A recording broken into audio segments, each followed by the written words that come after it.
Bam. Hi, my name is Kojo Steve Sakai. I'm a writer, producer, and dad, and you are watching the Break It Down show. Yeah, man, this is great. I love it. We get to do cool shit, you and I. We met recently because where did I go? You're disappeared. I know I disappeared. Where did I go? Maybe my battery's not happy. I'm gonna take that out and talk. All right, so just pretend like you guys can see me right now, and I will see if I can crack the code on this battery thing here. Uh, we met recently because we were working on a project, and one of my favorite things to ask people who I've met for the first time and do amazing, incredible, creative things is, what do you tell people it is that you do when you go to, say, a party or whatever? I tell people that I am a screenwriter and producer, and for the most part, people know what I'm doing. Generally, I mean, they Yeah, have a sense. They have a sense of what that is. I don't know if they actually know what that is, but they have a sense of it.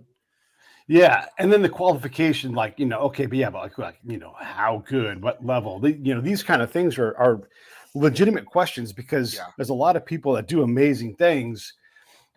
But sometimes you're just getting started. Look, you've got a Yeah. whole list of credits. I'm about to put your web page up here so everybody can look at it. But you don't get as many things. You don't get as many credentials and awards and nominations without being really seasoned. So, what do you say to give someone an impression of where you're at professionally? And again, in our line of work, look, I'm a podcast producer, right? And so I don't say I'm a podcast producer because that sort of belies like the things I have done. I say I'm an executive producer. I make things. I help people write books. I do, all sorts of things, right? So what is it to you to give people a sense of where you're at professionally in terms of quality and experience? Well, I generally talk. Sorry, I generally talk about my last project. So I would say things like, "Oh, you could see my last movie on Hulu and the name of it." I mean, that's usually the first question is, "Have I seen anything of yours?" Because I think they're trying to figure out if how legit I am as a writer, producer, Right. Yeah. creative Yeah. person. Yeah. Yeah. And My then fa- like the light goes on. Yeah. Yeah, my favorite though is when people are all like, "Oh, I saw something of yours on Instagram or I saw it on Hulu," and I'm like, "Yeah, I'm there." Like, yeah, you can see my stuff. But yeah, Yeah. that's always funny because I think that there's so many people who are new or beginning, and they most people meet those people, kind of newbies or people who are baby writers. So it makes sense that if you meet somebody who's actually trying to do it or doing it, then it's a little bit different.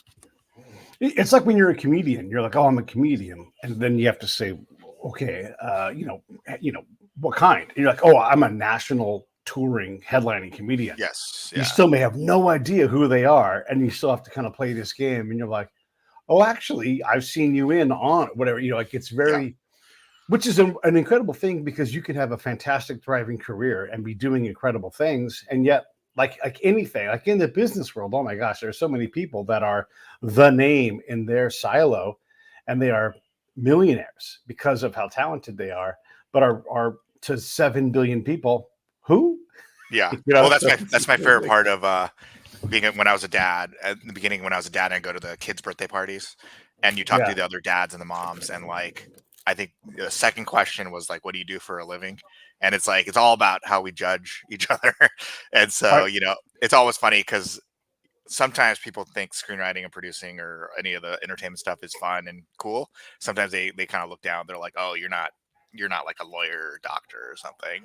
right, So it's always kind of different, and it's always interesting to kind of see how people react to that. But I mm, will say, yeah, one of the things yeah, that I say about the business, and when I talk to, I teach as well. And so one of the things I say is we got to get past, like in entertainment, we got to get past the idea that there's only like two outcomes for entertainment people. There's one that where you're like ultra successful, like Tom Cruise or something, or you work at Starbucks or McDonald's. The thing is, in right, this business, there's a bunch of people who are, I call them middle class creatives, yeah, who are making enough money to survive. They buy a house, they have kids, and they're doing well. They're just not yeah, famous. That's all. But yeah, they're also not working at Starbucks either. They're no offense to sure, Starbucks. It's a great job. But like yeah, it's like that. They're making a career, and that's where I am. I'm not super famous. Obviously, no, I could walk on the street and no one bothers me. But I make right. a career doing what I love, which I think is what a lot of people would love to do. And there is a value in that. There is a sweet spot in that. And this kind of, let me back up because I wanted to ask you this too. When you talk to the right person, when you're being a dad, a sports dad, and someone all of a sudden realizes who you are, they will talk to you differently, especially if they're below you or maybe want something for you or access to you. Yeah. Now, if you are Ron Howard, you can't just walk down the street, because there's a lot of people that are going to talk to you because you're Ron Howard, the guy, instead of just, hey, that's Ron, my buddy, let's go have a hamburger, right? And so you can quickly lose that ability to just be, hey, that's my buddy, kind of thing. Although it's funny, when I talk to I coach a bunch of baseball teams, and like last game with one of the kids I've coached for like 6 years, like, do you know what I do for a living? Like, and he's like, no, and I'm like, he's like, you write something? I was like, yeah, I'm a screenwriter. He's like, what? And like, it's so funny because they don't know me in that capacity. Right. Obviously, because I'm just a coach and I'm just a dad of one of the other kids. But it's always really funny to be like, yeah, no, I mean, people pay me to talk to them about writing. Like they don't talk to me, right. They don't pay me to talk about baseball, but they do talk. They pay me to talk about screenwriting or producing or whatever. Yeah. I found myself at an event over here in Orange County, and one of the guys there, and look, I don't follow that many things on TV because I'm busy creating my own things, and I know that's a little bit blasphemous in our creative world, but I just don't have time for it. And I'm not the oldest guy in the world. I'm 54, but I've seen all the premises, I've seen all the setups, and so a lot of times I watch them, I'm like, oh, this is Cheers, and Cheers was something else, and so I just don't spend a lot of time in things, and so I'd never seen The Bear before, and so someone's like, that's Matty Mathewson or whoever the guy is who's the executive producer, and I'm like, oh, that's great. Who's that? And I'm like, oh, he created The Bear, and he's written all these great books. And I'm like, well, that's fantastic. Don't you want to have him on your show? And I'm like, I still don't know who or what that is.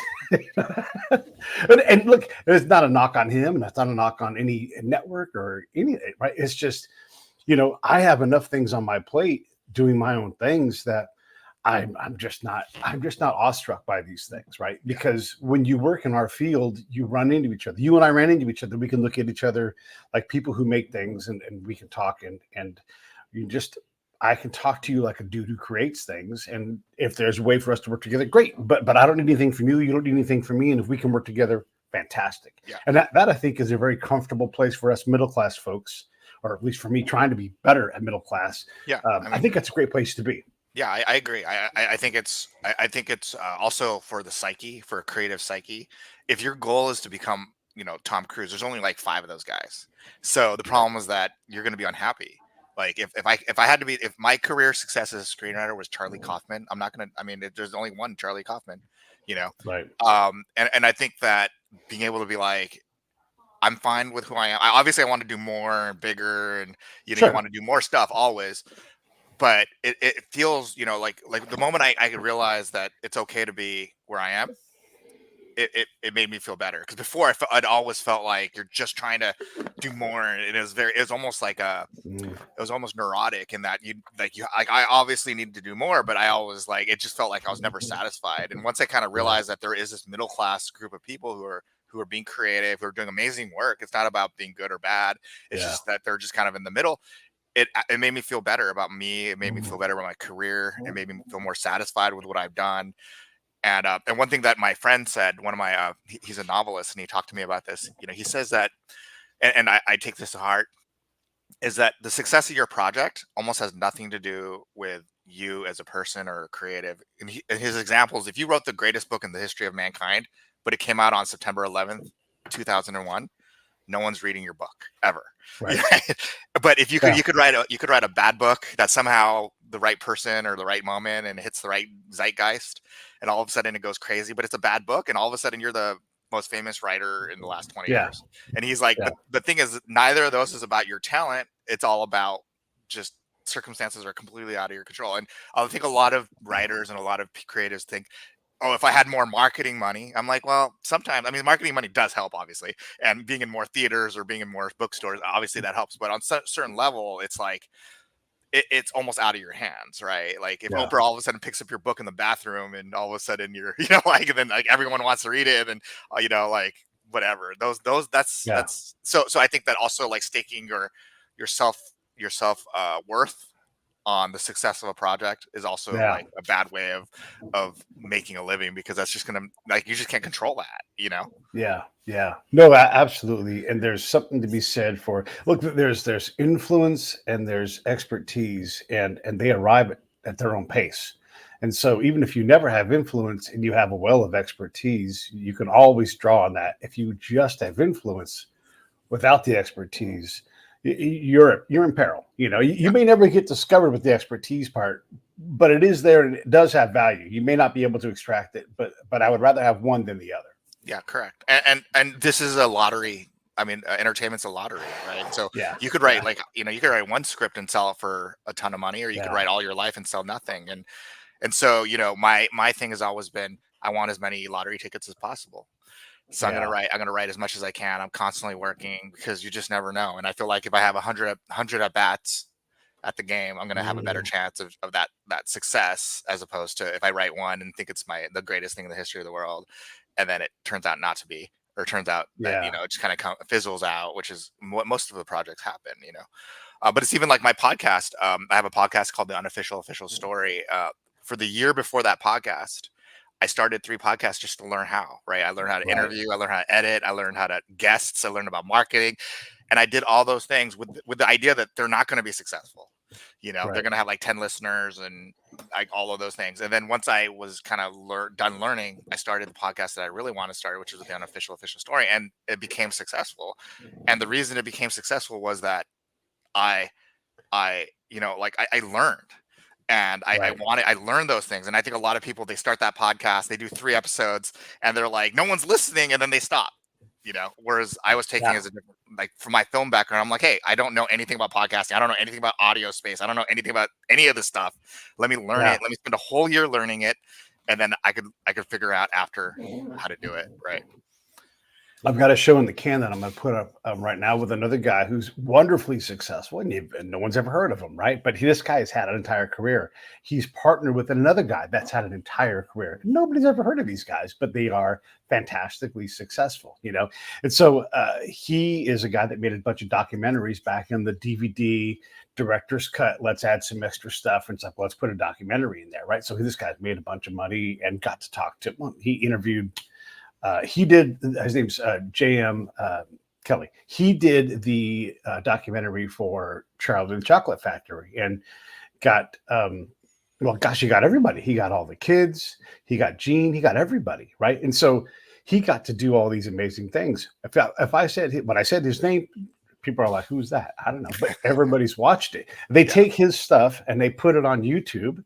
He doesn't get paid for that, you know. Look, and he got hired to make that documentary, and whoever owns the rights to that, whoever it is, Warner or whoever it is, they have to now go fight YouTube and the people that put that up there, and they use that, like, oh my gosh, right? And so his success isn't even tied to the success of that wonderful project. And so you have all these different things that kind of tear away at that notion of what success is. And he just gets to look and be proud of that work, but also see someone piping it, and in the modern sense, just going, look, I'm going to get spins because I'm putting this moment from this wonderful documentary up. Yeah. And 2 things about success that I think is Please. important.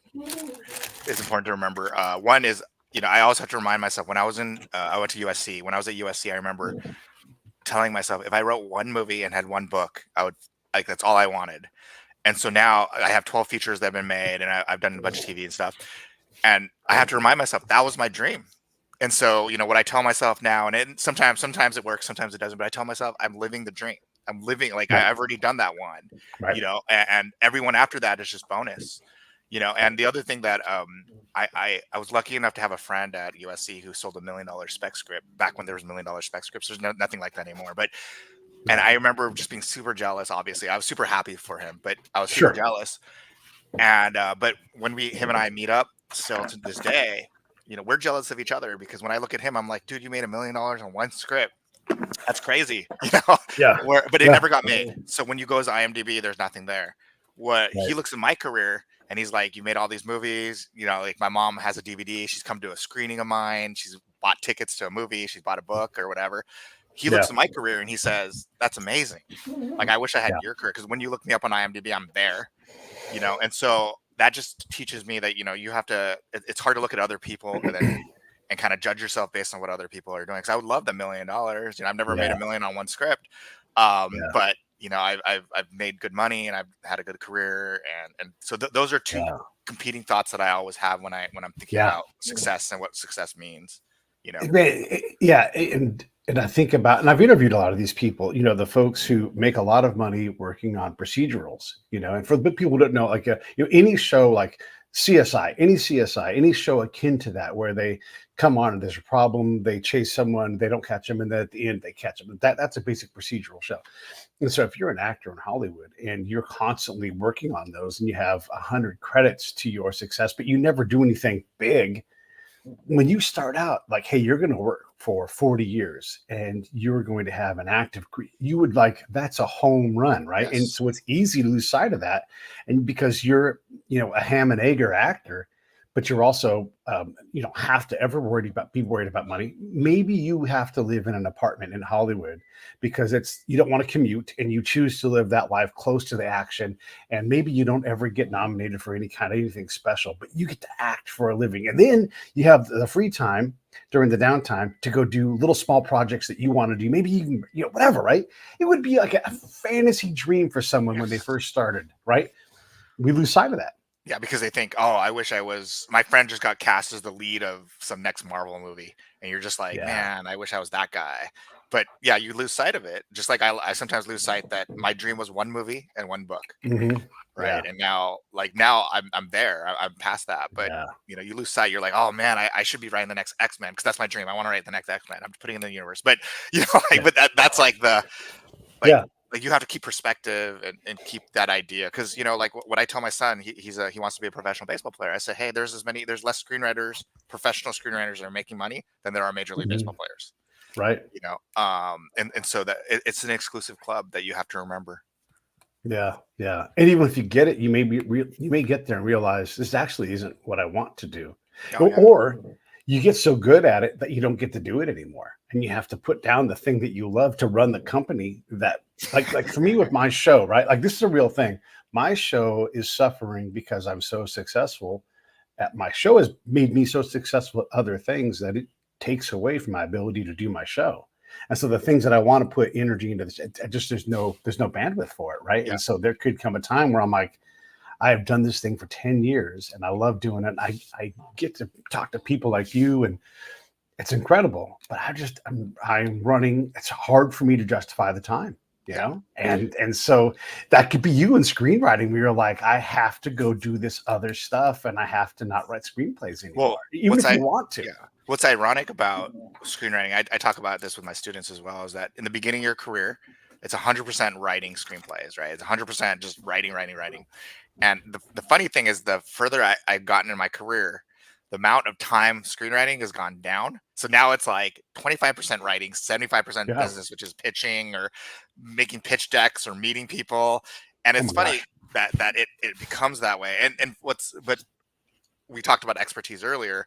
That Yeah. 25% of time that I'm writing is more fruitful than the 100% of Yeah. time of writing that I was taking in the beginning, because I wasn't a good writer. I didn't know how to do it. I wasn't a professional. Yeah. Now, like, I sit down for 10 minutes. That was as good as like hours before my work. Yeah. You know, Yeah. I mean, Well, good focus work. And so you're right. There's this kind of thing, and I always tell writers that you know, like, people, I don't have a day job, and people are like, you must write all day. I was like, no, actually, I have like 4 hours of meetings. You know, like yeah. Yeah. I'm creating pitch decks. I'm driving to Sony, which is across town from where I live. You know, I'm Yeah. doing all those things. That takes like 2 hours back and forth. Oh You my know, gosh. yeah, Right. it's Yeah. You drove out to go see us for a meeting and about a thing that we're trying to work on. And, you know, yeah, that was my whole day. That was my whole day. That was 10 hours of me. yeah, And it was fruitful, right? But maybe nothing comes of that. Maybe something does. Who knows, right? yeah. But it But was you have to part of do what we it. had to do. You Yeah. have to You do have it. to You do never it. know. Yeah, you just never Yeah. know where the project's gonna go, and, Right. and And yeah. and who you're gonna meet and stuff. And Yeah. sometimes it's really great, and sometimes it's not, and you just got to keep Sometimes going. it's not. Yeah. Yeah. It's Yeah. what I always tell myself in this business is that you can't get excited about anything Right. until, like, I'm sitting in the seat at a premiere or at the event, because like, everything could fall apart. Like it could get funding and it could fall apart. It could never get funding. It could fall apart. Yeah. It could fall apart in the middle of production, in post production. Like Oh my my only time gosh. I've ever got my heart broken is when I get too excited about something about to happen, Yeah. and then it doesn't happen, and then that's the only time I feel bad. Okay, so this is where I'm trying to learn is I totally agree with what you're saying, and I take that attitude and I'll say it out loud, like, look, this thing is as alive as it is, and it might go back burner, it might fall off the stove, and it could rush to the front, and we have to get passionate about it. But you have to have enough passion to keep it alive. And one of the things that I am good at is to say, no, let me push on this thing a little bit, and then I'll just push and push and push, and it'll go forward. I'm like, oh, it went forward. Here's where we need to work, and I fill that space with people or meetings, whatever, and sure enough, it has moved forward, right? And then I leave everybody alone until I can get it to nudge forward again, right? That's sort of what I do. That requires some amount of passion and excitement. Otherwise, it doesn't want to move. It does break my heart a little bit when things stall and die, but it doesn't break my heart completely. Do you get what I'm saying? Like there has to be some level of excitement. Otherwise, I can't get people to be interested in being interested. Yeah, that's the hard part. This business is about hurry up and wait. So I think so much. I think it's that in that waiting part that you just have to be patient about stuff. And I think that like that's when if you get too excited, things will fall apart. Like, but when it's hot and things are happening, then you have to be excited. You have to want, you have to push. You have to push people. You have to show that excitement and that passion in a meeting, or else they'll be like, "Why? I don't want to do this with this guy. I don't want to work with this person." I mean, that's in like business or any kind of career. If you meet with somebody who's boring, you probably don't want to work with them in the future anyway. Yeah. And you don't want to be cold and indifferent and be like, well, that's dead, on to the next thing. Like, each project deserves some amount. Otherwise, it wouldn't be worth doing. Like, I have to be excited about my projects. Otherwise, no one else is going to be, right? No, I'm still selling an idea, right? So, like, I'm going to take one of these books off my shelf, I swear to God, and I'm going to put it in front of you and be like, hey, man, what do you think about this? And I'm going to try to get you stoked on it. Even if it's 5 years from now that we're like, now we both have time to put energy into this thing. Let's talk about it. I'm going to, because that's my job, right? Is to like go, I know all these authors, they've been on my show, and they're not close enough to Hollywood to be able to get energy into their projects. I maybe can shrink that gap. That's what I do. That requires excitement. If the project never happens, okay, I'm highly speculative, and when they hit, great, there's a payday, and that's great, and it's enough. But I'm nimble, right? And so I can dodge the arrows and then absorb the income when it comes, and hopefully gap it. But I'd like to get better at all that. But you're right, though. And until you're sitting there with that tuxedo on going, I can't fucking believe that thing survived all of that. Yeah. Jesus Christ. How many times did this thing almost die? Hey, here's the other thing, too. And this is just me talking because I have a very unique background. I used to be a spy, and I've been in a head-on collision with an American tank in a vehicle, right? So things that are scary to like regular people, they're all below getting in a head-on collision with the Abrams tank, right? And so when someone's like, oh, this is scary, and I'm like, it's stressful, but it's not scary. So because for me, that's all been reframed. It's just things that are scary once you have, and look, you get old enough, you're like, it's scary, but we could take it. Yeah. I think also it's from different points of the story. So for example, as a screenwriter, we're so early in the process. It's that like it's better to be detached in a lot of ways, because if I'm too, I've written probably, I've never counted, but maybe 120, 130 scripts in my life, like, and 12 got made. Right. So it's hard to be like excited about every one of them. But as a producer, I think as a producer hat, then because I'm in charge, or on some level you're in charge, that's when I have to push. But as a writer, I'm so early that, I could write and just be like, well, I hope it happens. And, and then kind of, because I mean, my favorite things I've ever written are probably never going to get made, and I think about it, but there's almost nothing I could do to make it happen. And this is the thing that we both probably have to learn. I'm not trying to teach you what to learn, but there are things that you could probably force to get made, but it's not elegant. And that elegance and that efficiency that comes with this is makeable. This I can force to be made. This is my project, and my ego, okay, I can spend all this energy and effort and time and money to get it made, and maybe it'll be great, maybe not. But this I can get made today, and I can get this down there. We can put our tuxes on and be like, I can't believe that. They're both going to be hard.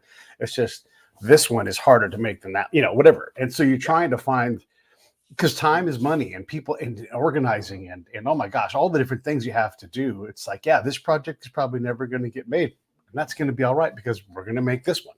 Yeah. I mean, especially in the way the industry, especially feature films, have changed over the last 5 years. The idea of certain types of movies just aren't being made anymore.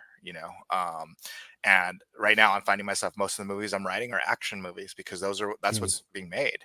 I mean, is action the thing I love more than anything? No. But it is what it is, and a lot of those projects that you're talking about are just not going to be made because the industry's not there right now. Making a $10 million, like a $20 million adult comedy, no one's doing that, right.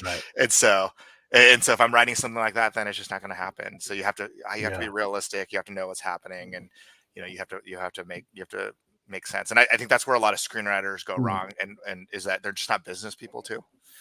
Whereas as a producer, I know like when I'm writing, I have my producer hat on. Like, well, I'm going to shoot this for 5. I can't close the freeway. So let me think about how I could do this more creatively, or I have an actor in mind. So let me think about this.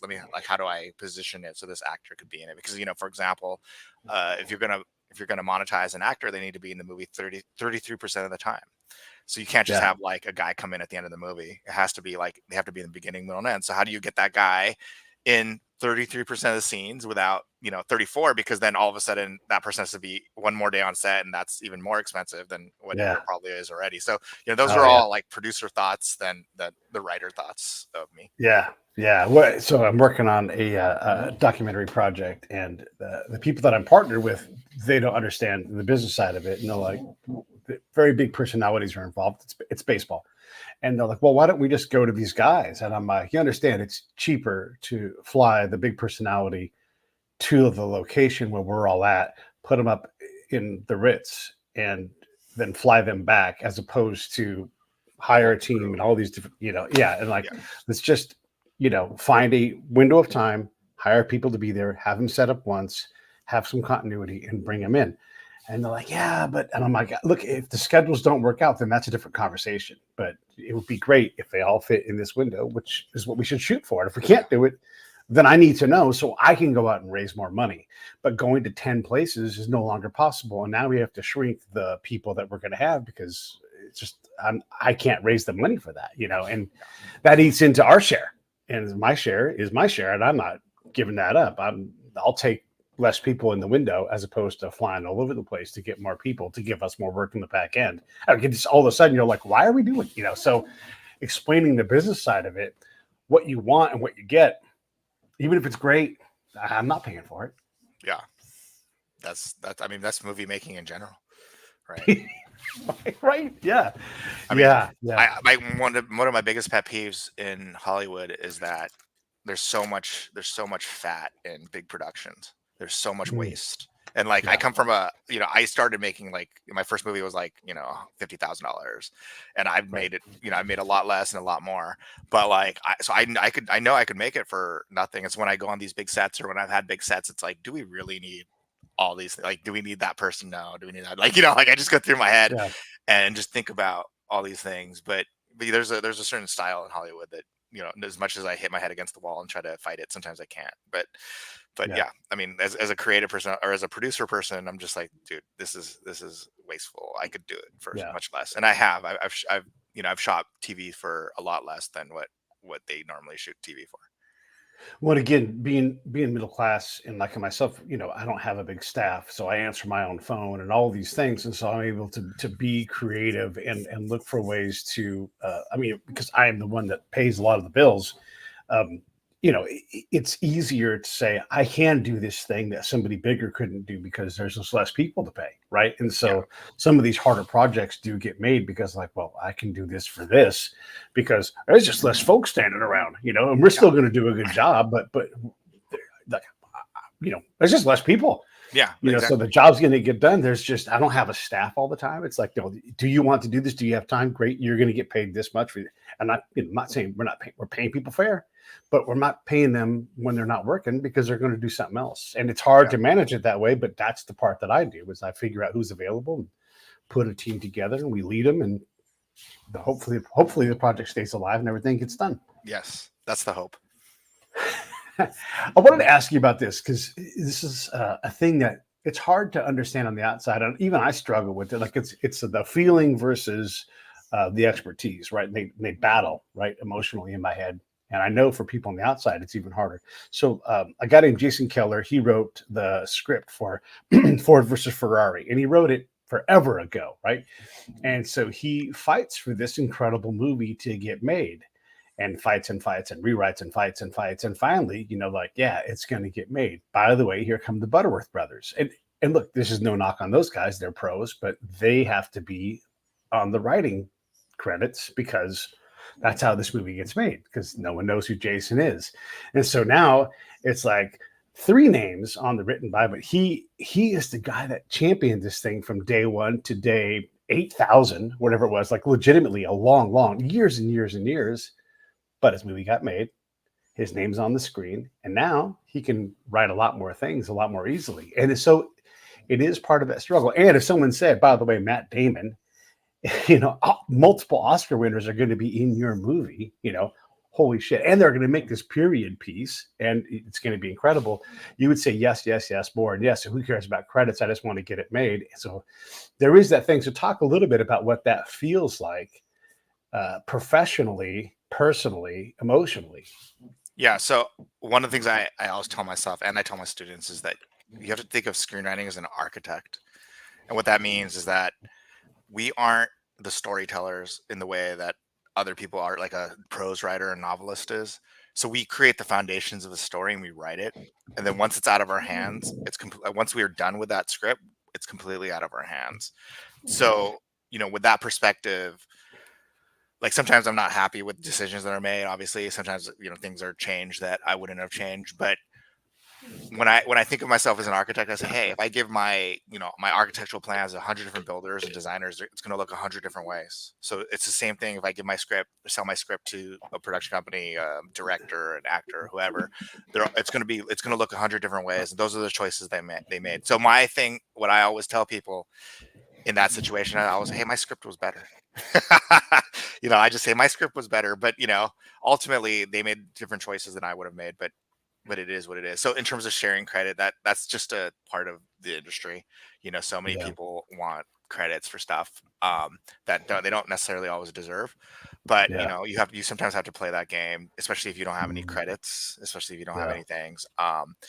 That's why I'm very careful when I write with people to make sure that everyone's been credited correctly and, you know, and they're doing their thing. Because I think, and this might be a minority opinion in the industry, but I feel like you could be moral and be in this industry. I feel like you could make, you know, you could try not to screw people as much as possible, and everyone should everyone should be paid fairly, and everyone should get the credits they deserve.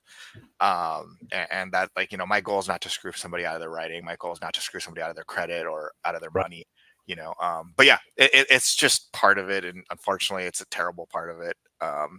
Because the opposite side is if you like in your example, if you fight too hard about it, it's not going to get made. Right? If you put a stink about it, it's just not going to get made. Then where are you at? You know, because at some point you want to be the name that makes the project, and the only way that happens is that first project, right? Yeah. And then after that, but even now, you know, I'm not going to name projects, but like not all the writers on my projects are always the writers, right? Yeah, right. No, and this is there is a hierarchy there, and if you are, and look, I don't want to say Jason was a baby writer, but if you don't have a pile of credits to your name, there is a place where you start in the union, and to get above that place, it needs to be pretty substantial to not start at the bottom and get where your credit is going to be. Look, right? if you have no projects, you're a baby writer. I mean, if you have no credits, you're a baby writer. Unfortunately, you could be writing for 30 years and be a baby writer still. So, I mean, that's just the fact of the industry. That is the fact of the industry. Yeah, it's a crazy thing. So when you when you talk about middle class, and this is an interesting concept because middle class can be gigantic, right? And you could be in the middle class and be like, fuck, I am poor in the middle class, but you're still working. And maybe you're having a trough, maybe you're having a boom, and you're just like, it doesn't feel comfortable here. Or man, I am rolling, but I know better. And so I'm prepping for that trough, right? Like it can be chaotic in the middle class. So talk a little bit about what that looks like and how do you teach people? Because everybody thinks the role is going to continue, you know? Yeah. Yeah. I mean, my first piece of advice around this is always marry somebody out of the industry who makes good money. You know, Yeah. I couldn't live the life that I live without my wife. My wife makes good money. She has a good career outside the industry. So her money pays the bills, pays the mortgage, pays the kids stuff. My money, because like you said, sometimes I can make a lot, sometimes I make nothing. And you can't budget that kind of pay, right? I can't be like, Mm, I'm gonna make X amount of money. I'm gonna make 50,000 this year. Or I'm gonna make 100,000. I'm gonna make 1,000,000. You can't budget it because I don't know. I could mm, guess, I could hope, but it's just guesses, you know. Whereas her money yeah. is secure. Like she's gonna make X amount every year. We could count on it. So that's my first piece of advice: marry wealthy and somebody who wants to support you. But then second, you know, like having perspective, like you're saying, you know, about like the good times are good, and it could always be taken away. Yeah. It could always, you never know what the next project is going to be, you know. So one of the things I'm a hustler. Um, so I produce, I teach at multiple universities. I own businesses. I do lots of things that help supplement my writing, because yeah, you just never know. Like some years there's 5 projects and some there's 0, and Yeah. you just never know. Yeah. You just never know. But yeah, marry Yeah. somebody outside the industry. Like I Yeah. would, like Yeah. if I hired another, if I married another writer, it would be terrible. If I married another actor, an actor or director who wasn't super successful, then it would just, you know, we'll be living kind of paycheck to paycheck, which would make it really, really hard Yeah. to have a stable income, you know. So my money, Yeah. for my house, my family, my money is more, you know, investment. It's more fun. It's more paying off debt if we have debt, Right. like that kind of Yeah. stuff. It's more of the stuff, or you know, rainy day stuff kind of things. Well, now let me ask you a slightly harder question. The same thing, but with time. I mean, you're a baseball dad, right? And if you get too successful, whoa, whoa, you can't do both, Yeah, you know? good question. Well, one of the great things about my business is that I have flexibility in time. So generally after 3 o'clock, it's my son's time. So it's baseball or whatever we're doing. Yeah. Yeah. That allowed that my business, because I don't have to be somewhere from 8 to 5, Right. allows me that. So once he goes to sleep, I keep working. You know, in the mornings I'm working, and during the day I'm working. Yeah. But I have, you know, like I have had to make a choice. Like I've made a choice that my time with my son is more important than my career. So you know, I'm not going on set as much as I would normally. Right. Right. Like Okay. you know, most of the time I would be on set most of the movie or shoot. Now I either hire somebody or I'm just a producer in name, and you know I'm there when I can be, but my commitment is definitely to my family, which I'm super grateful for, because you know I know this will be over soon, and he'll Yeah. hate Yeah. me Right. and never want to be around me, or you know, like we'll text message each other, and then I could Yeah. go back to my regular life, you know. Yeah. But Or you'll be around him and he'll hate you. yeah, but it's a blessing, you know. I mean, I think it's a Yeah. blessing. I mean, I tell my son, and I look like I'm the only dad there in a lot of Yeah. places. You know, I'm the only dad driving around. I'm the only dad at events. I mean, one of the reasons I started coaching was like I'm here all the time anyway. You know, Yeah. like Yeah. I'm here at the beginning. I'm here at the end. I might as well just do it, because it's either that or I sit and watch, and so I'd rather Yeah. do it than sit and watch. So, you know, So let me back that thing up and ask that question. 'Cause that's a great answer, right? And it's perfect because you understand what that calculus is, and it is your standard and you're holding it.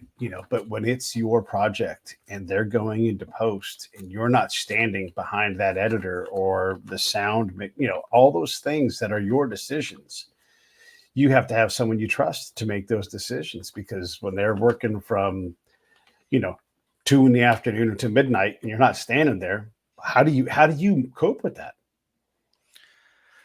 I mean, part of the producer's job and the director's job is making sure we're all on the same page.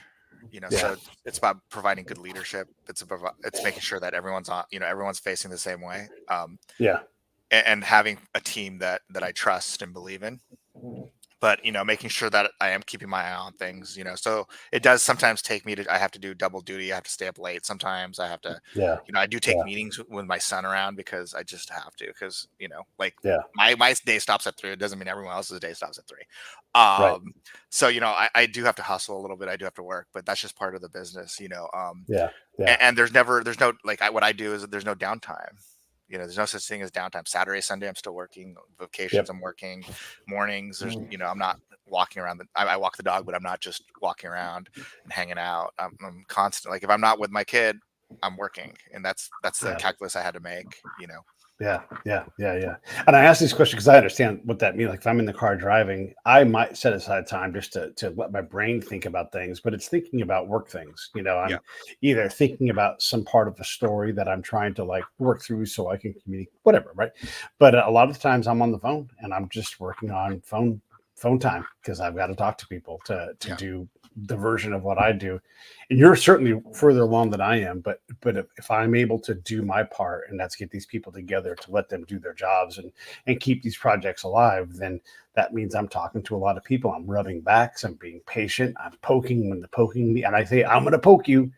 So don't get mad at me. But here comes the poke. And like, hey, I'm poked. Did you feel me yeah, poke you? And they're like, I feel you poking me. you know, and we do all these things, but there is a conscious decision, right, at some point to say, "Hey, this is Pete saying," because I've got my own PTSD from being a soldier in combat and all that stuff, and so I'm like, I need some downtime, and so yeah, when I ask for it, everybody knows I'm working hard, but I'm still hard on myself, man. I'm still hard on my God, because there's a lot of days where I feel like I've accomplished nothing because you don't have a thing at the end of the day like I did this. You don't. You just have like a bunch of stuff that you do, and you're like, is that project any further along? No. But the reality is, yes. It's yeah. just, you're just like pushing this thing and you can't even see it. And you're like, is it further along? I know it's another day, but yeah. So I definitely try to convince myself that I'm working and it's working. But I you mean, know, there's so much faith in this industry, that, like, for example, in my writing, like, if I'm writing a screenplay, and I'm writing a certain number of beats every day, I have to have faith yeah, that at the end of the day, when if I keep doing this, at some point I'll be finished. And on page one, that seems like a miracle, but by the end, it seems like it was so yeah, easy all the way through. That's why one of the things I always say to people, to everybody, is that no matter how many screenplays I write, my first word of that screenplay is scary, because my hmm, thoughts are the same as everyone else. I can't write this. I've never written something like this, or I can't get this perspective right. I don't know. No, I don't know enough, or I've never done something like this. And it's like yeah, it's always scary. So I couldn't even, I could imagine what it would be like for somebody who's never done anything like that. And so right, you have to be brave, and you have to have faith that yeah, I have faith in the people I work with. I have to have faith. That's why so much of this business is about relationships. yeah, I have to have faith in my director. If I don't have faith in my director, it's just not going to work. If I don't have faith in the yeah, editor, it's just not going to work. I have to have faith that they could do the job, and then also, if they're not, you have to take care of it. As a producer, you have to just get rid of the person, unfortunately, and get the right person in there. yeah. Yeah. What's the hardest problem that you have to solve? Like that you don't know how to reliably, like you haven't gotten good enough at the work. All of it. I mean, there's so many things, right? There's writing and there's producing, and producing is 27 different jobs. What's the one thing where like I've got to get better at this and I just don't know how to do it other than just doing it. um, as a screenwriter, the hardest thing is me saying no to a project. Um, Mhm.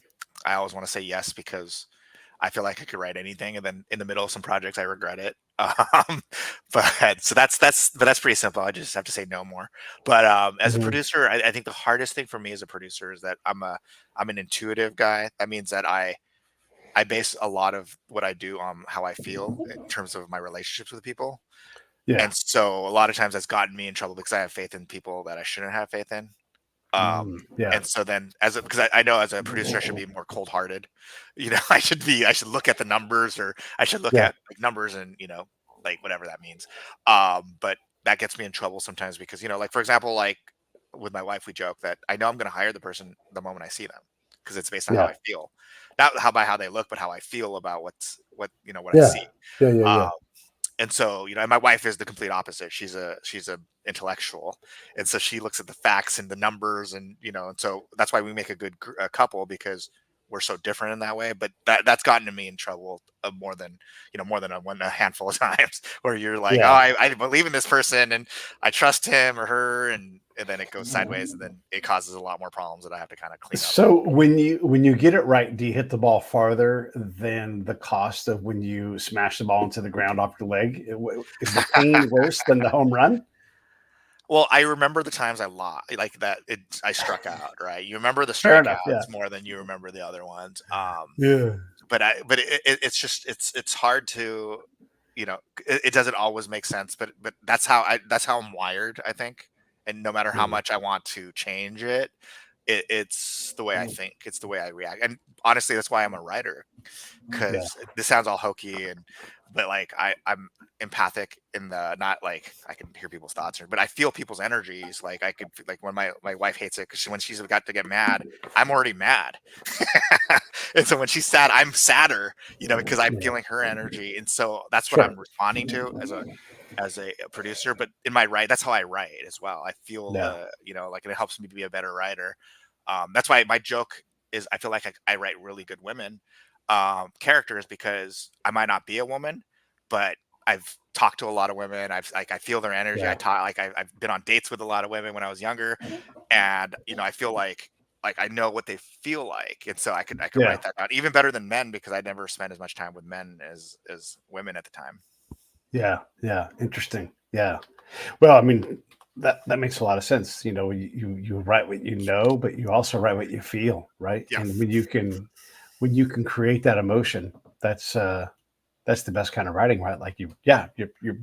I was taught to open on action, close on emotion, and if you could, as a norm, right? You do whatever you want to do, but if that's easier said than done, right? It's like, yeah, you're gonna punch someone in the face to open the thing or kill someone, and then on the end, make someone cry or laugh or whatever it is. That's Yeah. a great piece of advice. I'm going to write that down in my lesson plans. That's not mine. I'll connect you to Hilliard. That's Hilliard. Do you know Hilliard's work at all? I don't know. I always ask if you know people, but yeah, Hilliard's great. He's got a show called Screenwriters Rant Room. Everybody, if you're all listening to or interested in screenwriting, Hilliard's show is incredible. I'll connect you guys. He's an amazing dude and super smart. Yeah, he's fantastic. We'll talk about Hilliard later, but I wanted to ask you about your graphic novel, because we've had this movement to try to be more receptive to history in general. And I'm saying this in a way like we take all the political charging out of it, but we have so much richness in our history in America that we tend to look. This is in baseball. This is in the Civil War. Whatever it is, right? We tend to lock into like two or three things, like. People who pay attention to baseball can probably name 100 players, and then they get bored. But it turns out there's all kinds of richness throughout baseball, all kinds of incredible players we can talk about. And so the same thing goes on with history. So I wanted to talk about your graphic novel, because the stories are incredible. Every year we go camping, you go into the Eastern Sierras, and we drive by Manzanar. And, I always think about, well, it was just not that long ago. Like my grandfather was alive when we interned Americans. First off, Americans. Yes, they're Japanese heritage, but these are Americans, and we put them in concentration camps. And then we're like, hey, you guys can come out and go fight for us. It just like blows your mind. And so I wanted you to talk about your graphic novel, because I think it's a brilliant concept, and we just can't tell any of these types of stories enough. Yeah, so the graphic novel is called 442. It's about an all Japanese American unit. It was the most highly decorated fighting force in the U.S. history for its size and duration. They fought many of them were incarcerated in these internment camps, like Manzanar. And the story is about this Japanese American unit who was asked to go rescue the Lost Battalion, which were Texans and kids from New Jersey, and they were surrounded by Nazis. They had outrun their supply routes. So they got surrounded by Nazis. Roosevelt said they didn't want another Alamo because of the Texas connection. And so they sent all these people to try to rescue them, and they just couldn't, because the Nazis were entrenched. This was in a forest, like a very, very dense forest. And eventually the Japanese Americans were asked to go rescue them. And in the process of rescuing these 200 and so Texans, the Japanese Americans lost or injured 800 Japanese Americans in the process. and the motto for the unit was called "Go for Broke," which meant that they had nothing to lose because I mean they'd either lost everything or they're incarcerated, and what they had to prove was their loyalty to this country. And so these Japanese Americans, these 442, are heroes to the Japanese Americans. I mean, I've spent all my life looking up to these guys. And one of the things I want to do in my career is to make sure that people know more, like more people outside the Japanese American community know who these guys are, because like we talked about, they've sacrificed so much for this country, for us to do what they, for us to do, to be able to do what we want. Like one of the conversations I've read about is General Eric Shinseki. He had a picture of the 442 in this battle. Actually, he had a picture of him on his wall, and what he would always say is that I'm allowed to do what I'm doing because of these boys and and their sacrifices they made, and so it is really important that I talk about these stories and make sure that more people know about it. Yeah. And by the way, the link for the book is right down below. And you all know what I always say. I'm going to say it again. Buddy read, buy 2, and just go through this thing. It's a graphic novel. It's cool. And look, the artwork is great. If you like graphic novels, that's great. And it's just not that much money. I mean, what are we talking on this thing? It is ready for it. $5. Yeah, come on, buy 5. Buy 5 of them. And you're supporting this dude over here, but you've heard him talk for almost an hour now. Obviously he's a great guy, and he's making incredible things, and so you're helping him hustle just a little less. That's not going to happen, but still, you're still going to be putting money in his pocket and letting him make incredible things. And so, look, he gave one to me, and I'll thumb through it. And I'm like, this is just amazing. I knew about this history too, because when you're in the military, you're sort of, to understand what you're doing, you're sort of compelled to go through these histories, and it is incredible the way these units fought. I was just writing about the Nasty 13, these Pathfinders that jumped into, this guy Jack McNeese, a couple other dudes too in his group. They sort of like loosely based the Dirty Dozen upon them, but these guys had 4 combat jumps into Europe during World War II, and every one of them, they're like, you guys aren't going to come back from this one, but you are going to be saving about 5,000 Americans. And they're like, let's go, and then they just kept coming back.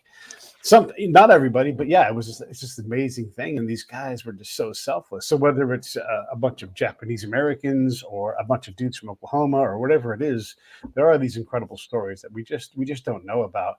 We sure as hell know about Eisenhower. We sure as hell know about, all kinds of people, but we could spend a lot more time studying the regular folks who go back to their lives, and, instead of bowling leagues or little leagues, that kind of thing. So I appreciate writing 442. Thank you. And what's great about these guys is that, in my head as a kid, when I heard these stories, because we talk about these guys in my community, I always thought of them as these like 10-foot giant G.I. Joe kind of guys who happen to be Asian. But, when you meet them, they're like 5 feet tall. They look really small, and you're just like, I can't believe these guys took on an entire army, and kill, one of the French resistors. I've interviewed a French resistor, and they're saying like those guys were savages. I've never met anybody I'm more scared of in my life. And when we first met them, I had no idea who these 5 foot, like little 5 foot guys are, and they ended up being like these like monsters is not the right word, but like killers, right? That's what they were. And it's so amazing. And one of the things I want to do in my career is I want to talk about service to this country. I want to talk about service to like everything that we do, and pay homage to them, but also make sure that the next generation is doing that. 'Cause I worry sometimes about this country, and whether right or left doesn't matter. And I want us to, and I think that it's that service that is going to connect us, that I'm as American as you, and you're as American as me, and that when push comes to shove, we're going to do what we need to do to make sure that the United States continues forward. And whatever I could do as a screenwriter is important to me, to make sure that we could make that happen. Yeah, there's a dude I really dig his work. He styles himself as the first ladies man, and his name's Andrew Oak. But he studies the first ladies, and that's why he's the first ladies man. And he'll tell you about all these incredible women who've been the first lady. And they sort of get just snatched up into this job, and it's not paid. Never has been a paid position. And they just give themselves basically to the nation, and they have to do all this incredible stuff. And so we think that feminism and empowered women started sometime, I don't know, a couple of years ago or something, or 40 years ago or whatever it is. Man, there have been women in this country doing amazing things forever, like always. And so when we don't bother to be bothered about learning these things, you kind of get that recency bias, and we can do a whole lot better job of that. So whether it's anyone from the Asian continent coming here, whether it's Chinese folks who came and didn't stop. And there is a dude who set up a grocery just after the fight at the OK Corral down in Arizona. His building is still there. His family still owns it. I mean, what is more impossible than that? He's like, I'm going to set up a grocery out here down in southern Arizona. I'm going to be a Chinese dude. And they're like, cool, we'll come down and buy groceries from you. So all these perceptions that we can't even contemplate that. But here it has happened. And so there's all these amazing stories if we just allow them to be there and stop putting everybody in a box and just allow it to be that they're badass dudes and badass chicks and they've done amazing things, and let's just go learn about them. And conversely, there are bad people in all groups too. I mean, it's not like like there's bad and good in group, and that to say one group is one thing or other is just not, it's not helpful or useful. I mean, that's just, there are good people and bad people everywhere, and there's smart and stupid people in all groups of people, not just races, but everything, religion, whatever category. And sometimes they're the same thing. Like the stupid and good person is like, oh man, they're a dichotomy. They're because we're all hypocrites and we're all these things. And so it's there's a great writing device, right? Like the flawed hero, right? That's the classic thing. What else do you want to get into? I don't want to take any more of your time, but just if there's anything else you want to cover, anything else you want to promote. Well, I have a movie coming out shortly called The Boneyard with Mel Gibson and 50 Cent. It was directed by my friend Asif Akbar. It's it was shot in Las Vegas and New Mexico, and it's it's one of those projects that kind of came out of the blue, but was something that is really exciting. So always exciting. And that movie, I don't think I've seen the whole. Oh no, I've seen most of it. But I'm looking forward to seeing it in theater. So what's great is that behind the curtain is that a lot of times I go see the movie for the first time with everybody else, and that's a really exciting process. Yeah, I'll put the trailer for the movie right here, and you guys can see it in the comments. There, that is for the Boneyard. Obviously, you guys know how to find movies yourselves. You're big folks. Yeah, that's exciting. I love it. And Mel Gibson is great. Have you been starstruck at all anytime in the last 5 or 6 years? Or are you past all that stuff now?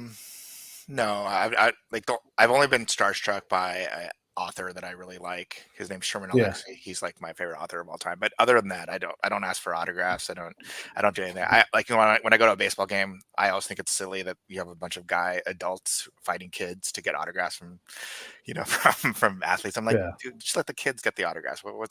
I'm only there to help the kids with make sure they don't get trampled or that they get their place in line. But I'm not there. I don't want an autograph. I don't need anything like that. And I think it's silly that people do that sometimes. But no, I'm not starstruck by anybody. Really. Yeah. And it turns out we both went to that Kershaw rehab game in San Bernardino. Not San Bernardino, but Rancho Cucamonga the other day. Yeah, and that was that's fun. So anyhow, any questions for me before we wrap this up? No, I want to. Well, not for on the air, but I would love to hear more about the baseball documentary at some point because I love baseball, and if you ever want to write a baseball project, I've been looking for something to do around baseball for a long time. So haven't never been able to find the right project. I think I got something for you. All right. Well, let's. Hang on. There's a comment. I'm gonna throw that up there from Abdul. Thanks for the. Yeah. There you go. You got it, man. I will do that. All right. Let me roll these credits. I'll be right back to you. Okay. Yeah. No, go ahead. You say something. Oh, I was going to say, I mean, to respond to this comment, there's so many great stories from all the different groups of people, from African Americans, Latinos, Native Americans, Asian Americans. One of the things I think is really fascinating about this time period is one of the reasons why the Japanese American units and some of the other units of all people of color were so successful was because of racism. So what happened was in the Japanese American unit, say you showed some kind of leadership ability, they couldn't take you out because there's only one unit to be in. Whereas if you're like in a regular unit and you showed leadership, what do? They take you out and put you in a new unit. So then all those units they would dissolve their, the leadership and the power. Whereas in the Japanese American, there's nowhere else to go. So as people were being killed in battle or as people were, whatever was happening, those units remained pretty constant in their power structure. And so when the one guy would die, the next guy would come in, and their leadership and their ability to be good leaders were always within the unit. So that's one of the reasons why those units did so well, was because they were just like, they had people replacing them. Whereas if you showed any kind of leadership in a regular unit, you were moved. Right? You're like, oh, you're a leader? Let's move you to another unit. And then that unit would be less good because you're gone from it. Yeah. You know? Yeah. So yeah, that's, there's a people hate to hear this, but there's a balance between unity and diversity, right? And unity allows you, sometimes it's brutal, but you can go in one direction reliably. And diversity is great because it brings in points of view and that kind of thing. But if everything's scattered and too diverse, then you can't do one thing reliably. And so you always have to balance these things, right? And so, yeah, it turns out life is hard and you have to balance things. Let me roll the credits. I'll be right back to you. Right. Everybody else, thank you. Have a great holiday. Thank you, guys. Hey, thanks for watching the show. I really appreciate it. Right here, you can subscribe. Please do that. It makes the show grow. Hit that notification bell so you know which incredible guest is coming up next. Down below is the PayPal link. You can put a small subscription in. That is an enormous help. All that money goes right back into the show. And then right up over here are the next episodes you should listen to, curated by yours truly. Thank you so much.